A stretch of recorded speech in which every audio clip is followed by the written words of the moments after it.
Welcome to the Real News Network. I'm Mark Steiner. Great to have you with us once again. As we all know by now, Julian Assange was kicked out of the Ecuadorian embassy in London and then arrested and has been indicted by the U.S. government for allegedly helping Chelsea Manning to crack a password code on a Defense Department computer to unearth restricted classified documents that took place in 2010. As Assange was being hauled out of the Ecuadorian embassy, he was holding in his hand a book, a copy of Gore Vidal's History of the National Security State. That's a collection of interviews he did with Paul Jay, CEO and editor-in-chief here at the Real News Network. And there really is a critical juncture between the book and Assange's arrest that involves the role of the national security state in our country. So, Paul Jay, welcome to your own network. Well, it's not my network. I know, but I work for this network, but that I couldn't resist. Anyhow, so obviously the first question here is, we were all looking at this and saying, we know that book. Why is he holding that book? What is he trying to tell the world and us holding this book by Gore Vidal, with Gore Vidal and the National Security Network? What were your first thoughts, and what do you think that meant, if anything? Well, I think it was deliberate, obviously. I mean, yeah. He's known that he was going to be arrested for quite some time, and certainly in the last couple of days, it was just a question of when. So I've never met or talked to Julian, but I'm assuming he did it with some intent. And I think it's to send the message that this is the national security state that has come for him, and that the national security state is a dangerous thing for people, and they should be aware of it. I think the most important thing to keep in mind here is just what it is that he's been arrested for. This alleged collusion, if you want to use the word, with Chelsea Manning to leak the various reams of information that Chelsea Manning leaked. They're claiming he crossed the line in helping create a password, crack a password, which a journalist is only supposed to receive the information, not in any way collaborate. Right. I have no idea whether Julian did or didn't do what they're alleging. But I think a far more important thing is being lost in, so far, most of the media coverage I've seen of this arrest, which is they exposed war crimes. They being Julian, Chelsea Manning, they exposed American war crimes in Iraq. And of course, there's this famous footage of a helicopter essentially murdering people as they walk across a square in, I guess it's Baghdad. We know in that story that not only did they kill the people in the original video, but they go ahead and strafe a van where there were children in it. And that was just a tip of the iceberg of the kind of war crimes being committed by the United States in Iraq. And most importantly, what should be discussed again at this moment is that the war itself was a war crime. It was an illegal war. It was not sanctioned by the United Nations. The United States did not face a threat of imminent attack by Iraq, which is the only justification for war. These types of wars of aggression, and it's clear it was a war of aggression. There was no weapons of mass destruction, and the UN inspectors were all saying so. The Nuremberg trials that put the Nazis on trial, and it was said at the time, and it's been said since, it's the highest form of war crime, an aggressive war. So what did Wikileaks, what did Julian Assange, what did Chelsea Manning do? They exposed war crimes. So whether it may have technically broken an American law or not, if there's ever going to be democracy, there better be whistleblowers. And the fact that the Obama administration and now the Trump administration and the deep state is going after whistleblowers, and particularly the most well-known other than Snowden, Assange, is to send a message. And it comes at a very critical time when I think the Trump administration is planning for some kind of attack on Iran, certainly massive economic destabilization, and who knows what other nefarious things they are planning. So it's not just an attack on press freedom, which it is. It's not just a way to intimidate journalists and news organizations from accepting leaked material, which it is, but it's saying, even if you're exposing war crimes, we're coming after you. And the corporate media is ignoring the whole substance of what was done by Chelsea and Julian. So as we talk about the corporate media, let's for a moment play this clip from MSNBC. That kind of, I think, will describe the tenor of how the corporate media is going to follow this particular case and some of the things they may be saying. And let's take a look at it and kind of figure out what they're saying here and how this fits into the whole thing. Yeah, so WikiLeaks began as a transparency organization, and at the time, WikiLeaks was viewed as sort of an independent organization, basically holding governments accountable. But over the years, it became clear that WikiLeaks was growing ever closer to Russia, and that all the leaks seemed to go in one direction. There were never leaks that criticized authoritarian governments, only the West and the United States. And at some point, the U.S. government, even during the Obama administration, began concluding that WikiLeaks was essentially acting as an arm of Russian intelligence. And then you get to the election. WikiLeaks was the recipient of leaked, hacked Democratic emails.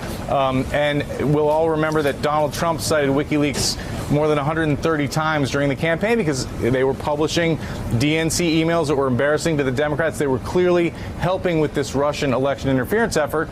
And then the U.S. Intelligence Committee weighed in and said that was not by accident.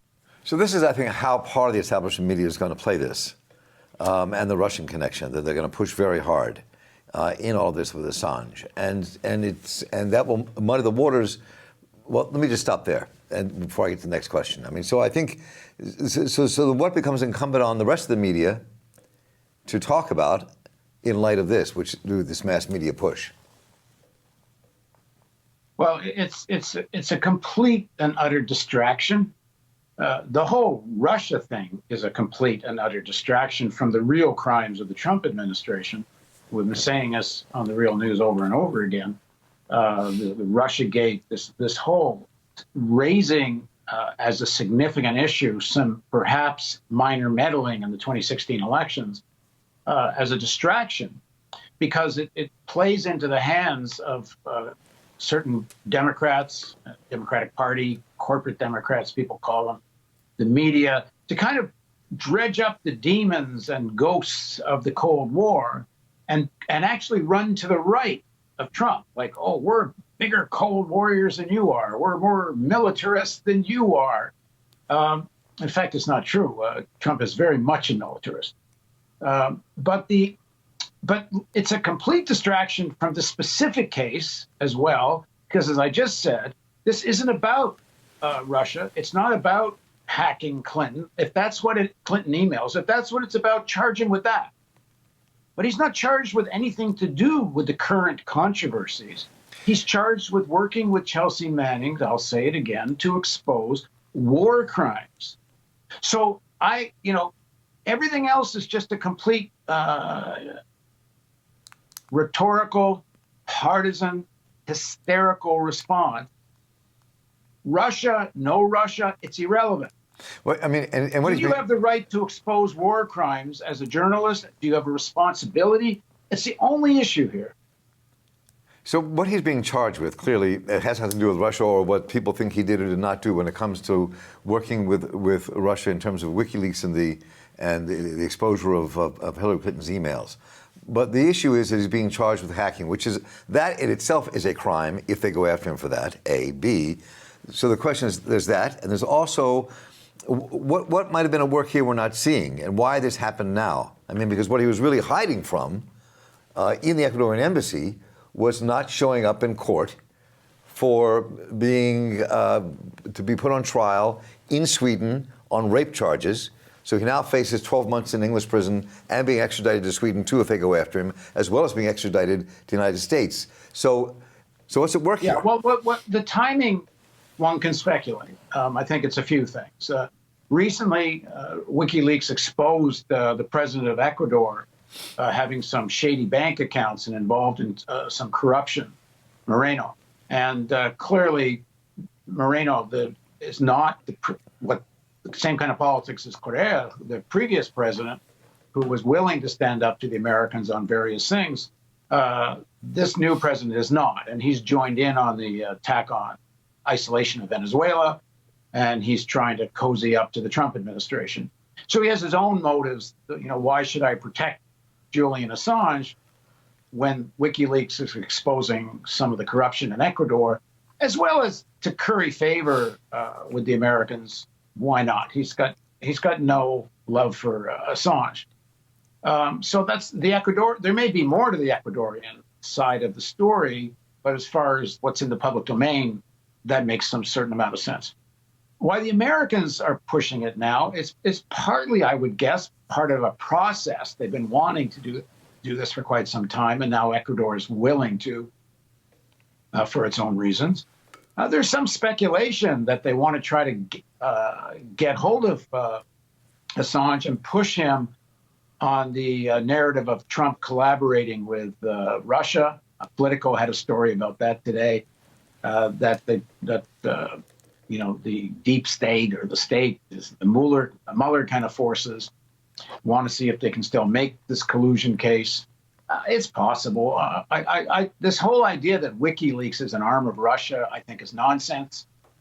The fact, this accusation that they never have published stuff against authoritarian regimes is not true. They've published stuff about Saudi Arabia. They have published stuff about Russia, exposing various things in Russia. But if they expose more about the United States, do you think it's possible because the United States commits more crimes than anywhere else? I mean, maybe because the United States is the global hegemon and tries to dominate the world with 800-900 military bases and a military budget more than the rest of the world put together. So yeah, if you're going to be in this expose business, it's not hard, a big stretch of the imagination that the United States is going to get most of it. And it's also funny, they say WikiLeaks doesn't go after authoritarian regimes. Well, most of the authoritarian regimes, not all, but most in the world are supported by the United States. So, the hypocrisy here is too rich. So, I mean, if and when he gets extradited to the United States, what he'll be charged with clearly is this hacking. If that happens, I mean, to me, I think one of the biggest dangers here, and I'm curious your thoughts on this, and he may have to go to Sweden before he gets to the United States because they clearly want him there before the statute of limitations runs out in Sweden on rape, and that would take place in 2020. So there's going to be a battle taking place over who gets Assange first. But it's not clear that it's not. First of all, let's be clear about the Swedish case. There are allegations. He has denied. The Swedish authorities wanted to interview him and made a big stink about wanting to interview him. But he offered to be interviewed in the Ecuadorian embassy. And over again, the Swedes refused to do it. They made the issue, he has to come to Sweden. He has to leave the safety of the Ecuadorian embassy. And there's absolutely no reason they couldn't have gone to the embassy and interviewed him. So as far as where the Swedish case is right now, the latest I saw, it's unclear whether they are going to try to reassert themselves. Well, we don't know if they're going to do that or not, but they could very well do that. But the question is that it seems to me that one of the biggest issue here is back in the United States, is using this alleged hacking in collusion with, for want of a better term, with Chelsea Manning, is one more way to silence the press, one more way to stop journalists from doing their investigative work in a democracy, or in a democratic situation. And so, I mean, it seems to me this is the clearest danger here of what a national security state is doing to silence people who are whistleblowers and silence those who would expose atrocities that take place by our government. That, to me, is one of the biggest dangers. That is the biggest issue of the whole arrest. That, as I said, we're heading into an extremely dangerous period to lead up to the 2020 elections. The massive investment in the military budget, but most recently, this Trump administration naming the Iranian Revolutionary Guard and calling them terrorists. Right. This is something that was tried in 2007 with something called the Kyle Lieberman Amendment.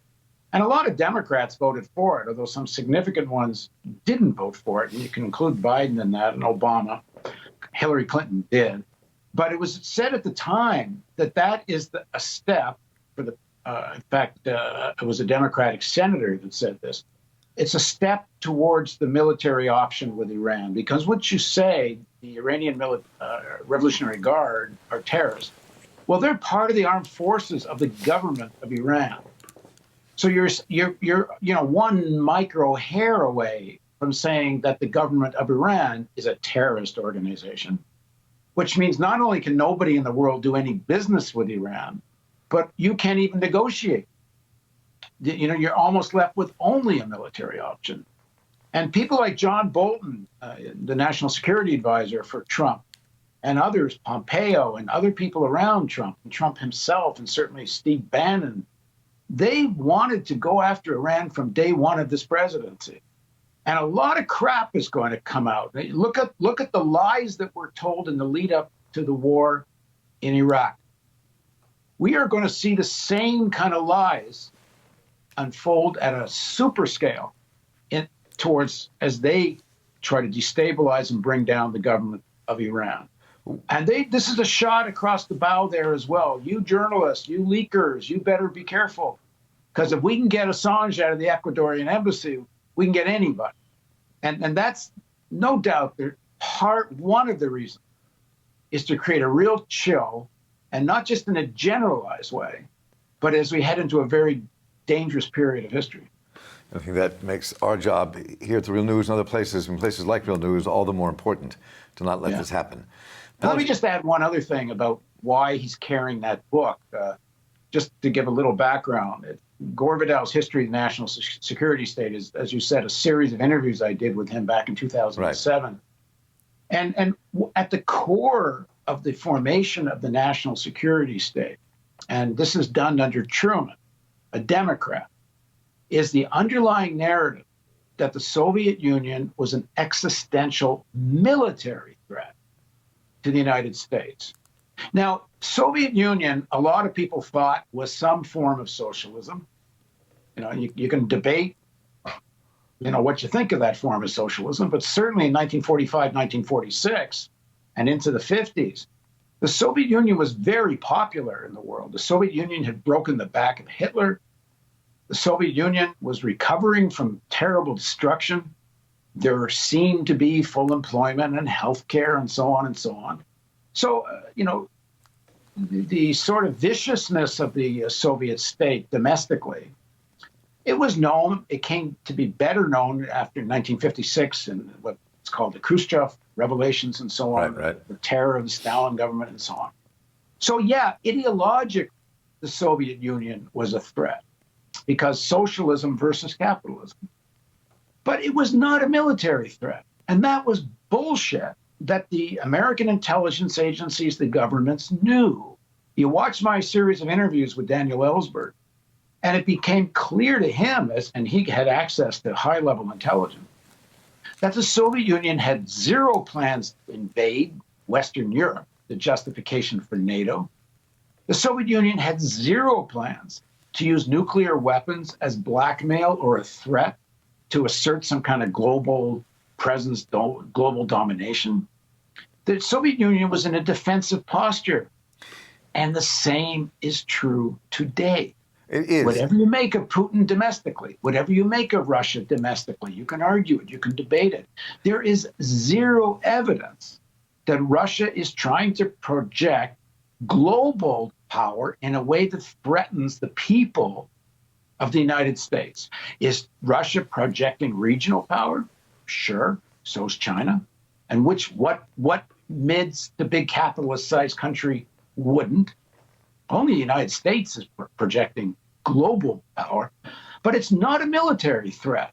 And this whole underlying thesis of Russiagate, the Russians are destroying democracy, and all of this minor meddling is raised to such a level because the military-industrial complex and sections of the corporate Democratic Party that have been hawkish, militarist and hawkish from the days of Truman, they need this narrative. It justifies their whole outlook on the global affairs. Well, we don't have time to get into it today, obviously, in this conversation. I agree. I mean, Russia was never a military threat to the United States in that sense of starting a war and going after Western Europe, and that clearly was not going to happen. But the United States and world capital, period, saw the Soviet Union as a threat because they were supporting revolutionary movements across the globe. That's what it was really about. That was the real threat. And you had the real threat was the 1.3 billion people from Addis Ababa to Shanghai, that were living in communist nations. That was the threat they saw. Yeah. And they played it off as a threat about a major world war, which allowed the U.S. to build their military. But I mean, I think it's so that anyway. Yeah, I mean, I agree with that. But this is the point here: is that you blame the Russians, no matter what the heck is going on, and now, as I say, the real issue of this current arrest of Assange, this is the national security state asserting itself, which is why I think he's carrying the book around, and it's a cover-up for a war crime. Well, I'm glad he was carrying the book around. Maybe people will read it. So, Paul J., this has been a pleasure to see you back in Baltimore. Thanks so much for taking the time out in New York. All right, thanks for doing it. And I'm Mark Steiner right here at the Real News Network in Baltimore. Thank you all for joining us. Take care.